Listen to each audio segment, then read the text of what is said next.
Good morning. Today is January 9th, 2017, and my name is Lester Sharlach, and on behalf of the Jewish Historical Society of Fairfield County, we are at the archives, and I have the pleasure of interviewing Frieda Knopf, K-N-O-P-F. Good morning, Frieda. Good morning. Frieda, we're going to do a personal oral history interview. Tell us, where were you born? I was born in Stamford Hospital, Stamford, Connecticut. And who was the physician? Dr. Nemoitin. Do you remember Dr. Nemoitin? Oh, I surely do. He was really our country doctor. And tell us, do you have any siblings? Yes, I'm one of 5 children, one sister and 3 brothers. And where were you in the lineup of the 5 children? I'm the middle child. You were the middle, okay. So you were the favorite. Yes. Well, I was a favorite until the other 2 were born, and I Okay. kind of lost stock. Was your family born in America? No. Where did your parents come from? My mom was born in Poland. Came to America when she was 4. My dad was also born in Poland. He came to America when he was about 16, 17. Did they come to Stanford when they arrived from Europe? No, New York. New York. They came to New York and then to Stanford after that. Were they married when they came here, or Yes. did they meet in Yes. No, they were married when they came here. And were all your siblings born in the United States? Yes, all born.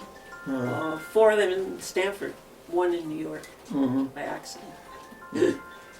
And where did you live when you were born?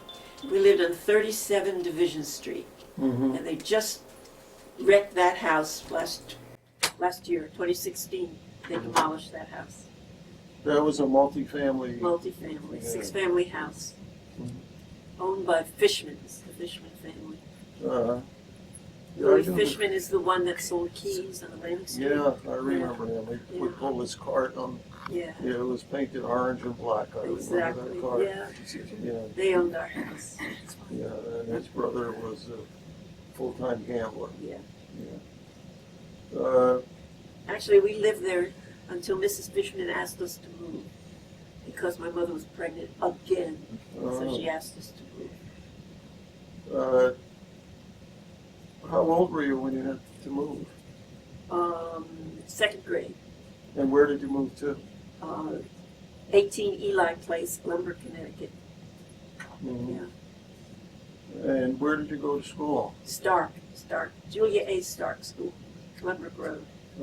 And do you remember in that school, how many years did you attend? Up to 8th grade.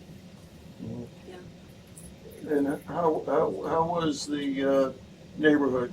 Was it a mixed neighborhood, or was it? It was very, very nice. It was a good neighborhood. And over on Glenbrook Road, around the corner, many Jewish families, many. So in your childhood, do you remember, did you encounter any anti-Semitism? Never, not once. In my whole life living in Stanford, I have never encountered any anti-Semitism, nor have my children. And when you graduated from Julia Starr, what year was that? I don't know, I'd have to add it up. And then I went to Burdick. Okay. And then from Burdick I went to Yeshiva, New York for a year, Beis Yaakov. And you commuted, or did you live? No, I lived there. I lived in the dorm. Until my dad visited one day, and it was so dirty and unsanitary that he wouldn't let me go back the next year. So I went to Stanford High. And you graduated Stanford High? Yeah, 1950. 1950. And did you continue your education beyond Stanford High? Yeah, I went to UConn for 2 years, and then I transferred to Teachers College in New Haven. UConn did not have elementary education at that time, so I had to transfer. Getting back to Eli Place, did your folks keep a kosher home? Oh, yeah, Uh, yes. We were all kosher. Kids stayed kosher. mhm. And most of us stayed kosher our whole lives. Maybe not as religiously kosher, but kosher. Mhm. And so you had kosher food and you celebrated the holidays. Oh, yeah. Did you go to Hebrew school? Yeah. I went to Hebrew school with Mr. Totis, was the teacher. Mm-hmm. Mr. Weinstein, you remember him? No Yeah, fingers. I remember. Yeah. And Mrs. Schiffman, you know Mrs. Schiffman, she could go like this all the time. Well, and Mr. Todd married this good-looking Hebrew school teacher, I remember. Not Mr. Todd, No, Mr. Weinstein. Mr. Weinstein did, yeah. The rabbi at Agudah Shalom and Mr. Weinstein were suitors for this woman. And Mr. Weinstein went out. Mhm. So when you graduated from college, were you able to find a job right away? Oh, yeah. I graduated actually from Southern Connecticut. It became a university while I was there, which was good for me. And I came to Stanford and got a job. I mean, no questions asked. I could have gone anywhere in the world. Teachers were very much in demand. Mm-hmm. So I took a job at Stanford. Where were you teaching? Glenbrook School. So that I went to school in the same place that I came back to teach in. And that was a lot of fun. Yeah. My second grade teacher was Ella Smith. In the first faculty meeting, she came over to me and she said, "Oh, congratulations, welcome back to school." She said, "Call me Ella." I can't call you Ella. You'll be Mrs. Smith for the rest of my life. Do you remember what your salary was that first year? 2000. 2000. I think so, yeah. My first paycheck, I bought my wedding gown. That was $155, so you'd have to add it up. Oh, okay. Maybe 125, something like that. Yeah. My first paycheck. Where did you meet your husband? In my house. He was my brother's friend. Poor guy didn't have a chance. Which brother? Murray. Oh. Friends with my brother Murray, and we used to hang around down West Beach all the time. And I started dating him in my senior year, the summer before my senior year. Senior year in college or high school? High school. Yeah. So I never really had a dating experience with anybody. I just picked him and that was it. I never really had a... Sounds familiar. Yeah. So what year did you get married? 1954, since I graduated college. We were supposed to get married in December, and my husband found that he couldn't take vacation to go on a honeymoon. So we decided to get married at Thanksgiving, and I got this awful letter from Reginald Newine. Remember him? Yes, the superintendent Why of are you schools. getting married Thanksgiving? You can get married at Christmas. And he was like, you know, it was my first year teaching. I was like, what? Yeah, it worked out fine. Where were you married? The Henry Hudson Hotel in New York City. A friend of mine, you, suggested it, and we got married there. Who officiated at your wedding? Some very famous rabbi whose name I can't remember. Who officiated? Schechter, if it was the famous one. So I don't remember. Yeah. Yeah. Well, Eric Chris did our wedding. Oh, no. There was a little hostility between my in-laws and Rabbi Aaron Kranz, and they preferred that we didn't have use That it. was unusual. Yeah, very unusual. And what did your husband do for a living? He was a CPA. Mm-hmm. Yeah. And was he working in Stanford at the time? No, he always commuted to New York City. Mm-hmm. Actually, that might be one case of anti-Semitism in our life, because he was supposed to be made partner, and then like overnight, he didn't get it at Pete Marwick Mitchell. And we always thought there were too much opposition to a Jewish partner. But he did all right. He moved on. Yeah. Backing up a little bit, when your parents came to Stanford, what did your dad do for a living? My grandfather had a used lumber business, in New York. And there was too many people in the business. My father decided he's going to go off on his own. And he got on a train at Grand Central Station and got off at the first stop, which was Stamford. Mhm. And he talked to a lot of people and found a store on West Main Street, where the Dairy Queen is now. And he opened up a used wood store. And he sold mostly to bakeries. They needed wood. And he couldn't get enough used wood, so he began demolishing houses. And when he demolished houses, he began to save the radiators and the newel posts and sinks and toilets, and then so he put that in the store. So he had used household stuff in the store and used lumber. Mhm. He started off with a horse and buggy in Stamford. And that was the beginning of the Stanford House Record. Yeah, beginning of Stamford House Record. Mhm. And he really struggled for years until there was a church on the corner of Bedford Street, East Main, where the hospital is, East Main? Broad Street, on Broad West Street Westbrook. and Atlantic Street, there was a big church there. Yeah. I think it was Lutheran. And that was his first big job. And then he got, Bloomingdale's was coming, and they wanted about 27 houses, a lot of houses demolished. So that moved him from struggling to making a living. Bloomingdale's was a blessing. Of course, once we start shopping there, spending all the money, it wasn't such a blessing. But that was really what made him, put him on the map. Yeah, I remember those were old Victorian houses Yeah, that were demolished to make way for yeah, Bloomingdale's, right, which is right. now Yukon. yeah. In the parking lot. And your mom was a housewife? Yeah, she was a housewife. Though my mom went to high school. She graduated high school. Mm. She sold gloves at Macy's Oh. in New York. She was like a professional. Was there Macy's in Stanford then, or? No, Oh, in New that York. was, they lived in New York on the Mhm. east side. So, when you remember living through World War I, do you remember any changes? No, World No, War World War II, excuse me. Well, I was in Stark School at that time. I remember having to go out to put our heads down, stuff like that. Mm. But basically, not really.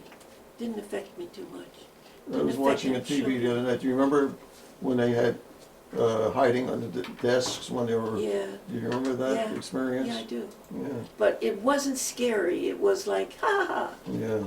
So we didn't really feel too much, Mhm. at least my age. So when you were married, where did you live?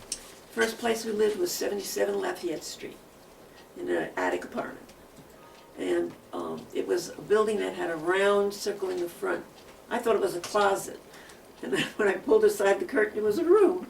So I'll always remember that.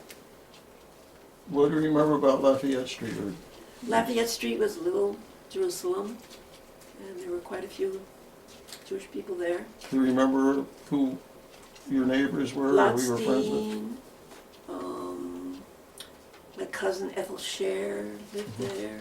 Mm. I don't really remember anybody else, but there were quite a few Jewish families. Was your husband ever in the military? Yes, he was in the Air Force. He was during the Korean times, and he was stationed in Grand Prairie, Texas. And he was in the Air Force, so he would come home. The airplanes had to have mileage. They had to stay fresh, and so they would fly the airplanes around just to keep them going. So Mhm. once in a while, the doorbell would ring, and there he would be standing in the door. Yeah. The captain was coming to deliver his cat or something, and Did you go into any of the areas where he was stationed, or did I never went to Texas. Mm-hmm. He came home quite a lot, so never went. Mm-hmm. So, when you were, how many children do you have? I have 3 sons, Mm-hmm. And what are their names? Jerry, Larry, Mike. Mm-hmm. Knupp, our name is pronounced Knupp. Canuck. Okay. They're all lawyers. They all- And how many grandchildren? I have 9 grandchildren, 8 grandsons and 1 granddaughter. And what did you get?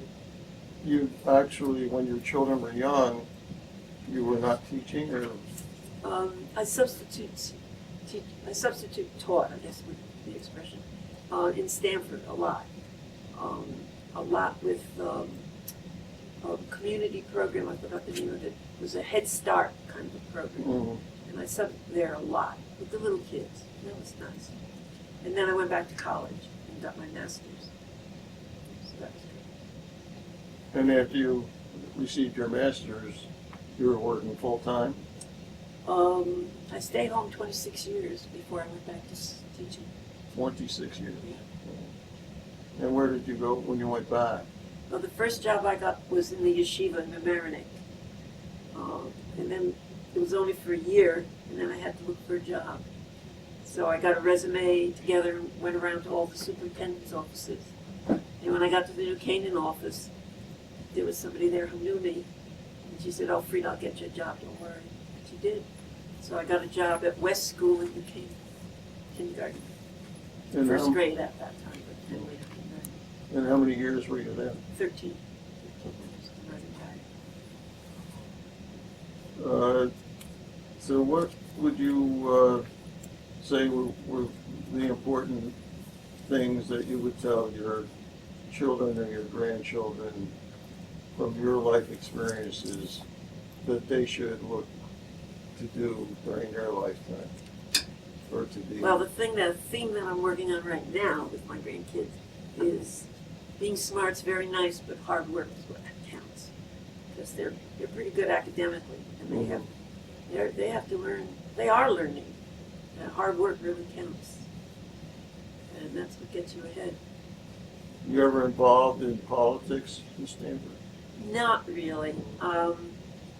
No, not really. I worked for National Council of Jewish Women Mm-hmm. as Woman of the Year because we did large print books for visually handicapped children in Stanford. And then I worked with the American Jewish Committee. Is that their name? I'm pretty sure. I volunteered the year with them also. We did preparing kids to respond to college taunts and Hillel and things like that. I like that. But basically, no, I have not been politically active. But other volunteer things that you have participated in? I worked at the Agudas Shalom Hebrew School. I acted as their principal for a short, about 2 years. And that's about it. I really, right now, for the last 20 years, I've been active with literacy volunteers, part of family centers. We teach English to immigrants, adults, Mm-hmm. immigrants. And I also tutor in Greenwich, first grade kids. So that's my volunteering basically. What do you tutor in Greenwich? First grade reading. Mm-hmm. So that's basically kind of what keeps me busy. And do you remember your parents telling you anything about living through the Depression? We were very frugal in our lifestyle. Mm-hmm. My dad worked very hard and tried to build a business. And so we were very frugal. We closed lights when we left the room. We opened the refrigerator very fast. We lived a frugal life. It was hard. When I went away to college, the day I asked my dad for a check for college, he didn't have it to give to me. So he just gave me a check and the check bounced. That was in September, the check bounced like I guess October. And then he gave me another, he told them, deposit it again. They deposited again, that was November. And by December, they still hadn't got their money, so he gave a new check, and that went through. It was only $75. Mm-hmm. And they knew I was going out with Harold. They called Harold. Harold was the central treasurer of Yukon. And they called him in and said, "What, your girlfriend's not paying, what's going on here, you know?" But that's how I got through college. Mm-hmm. And room and board I had to earn. My brother Murray was there with me, and we used to clean up the nursery school Mm-hmm. after class, after school, and we would clean. They would have teas all the time, and so we would go and clean up after the teas, eat all the leftover sandwiches. Mm-hmm. And my brother played poker once in a while. He'd win $1, share it with me. And that's we got through. But we didn't have. One time we were so broke, I bought a pound of apples. We ate apples for a couple of days. Not one day really, but we were broke. It was really hard. Currently, is the business that your dad started, the Stanford House Wrecking, does that still exist? Yes, that still exists. My 3 brothers all went into the business, and What are their names? I don't think you. they're Murray Goldblum, Irving Goldblum, and Allie Goldblum. My 3 brothers, when they graduated college, saw that my dad was really struggling, so they went into the business with my dad, and they built it up. They did a lot of house wrecking, a lot of demolition, but mostly they start building on the property my dad had bought. And first thing they built was a garage, and then they built a little bigger building, and then they built 3 buildings more, and they bought more land, and pretty soon they were doing pretty good. So now they built that business into something special. So were they involved in the urban renewal in Stanford? I don't know. You probably know more than I do about that. We'll have to ask them. Okay. And I think in other areas too, I think in New Haven they were involved as well. Yeah. So, is there anything that you think we've missed that you'd like to save for your DVD to share with your family and your children and I your think one of the grandchildren? really interesting things was my dad's history. Well, My tell mom us came about to it. America when she was 4. Her parents brought her. So she got her citizenship, and she was American, had a job at Macy's. My dad ran away from Poland, where he was born, with four men ran away together. And they ran to Hamburg, where most people came to America. They couldn't get it on a boat there. They went to England. They got on a boat to Canada. And once my dad got to Canada, he had to steal into America and down to New York. And he went into business with my grandpa and all.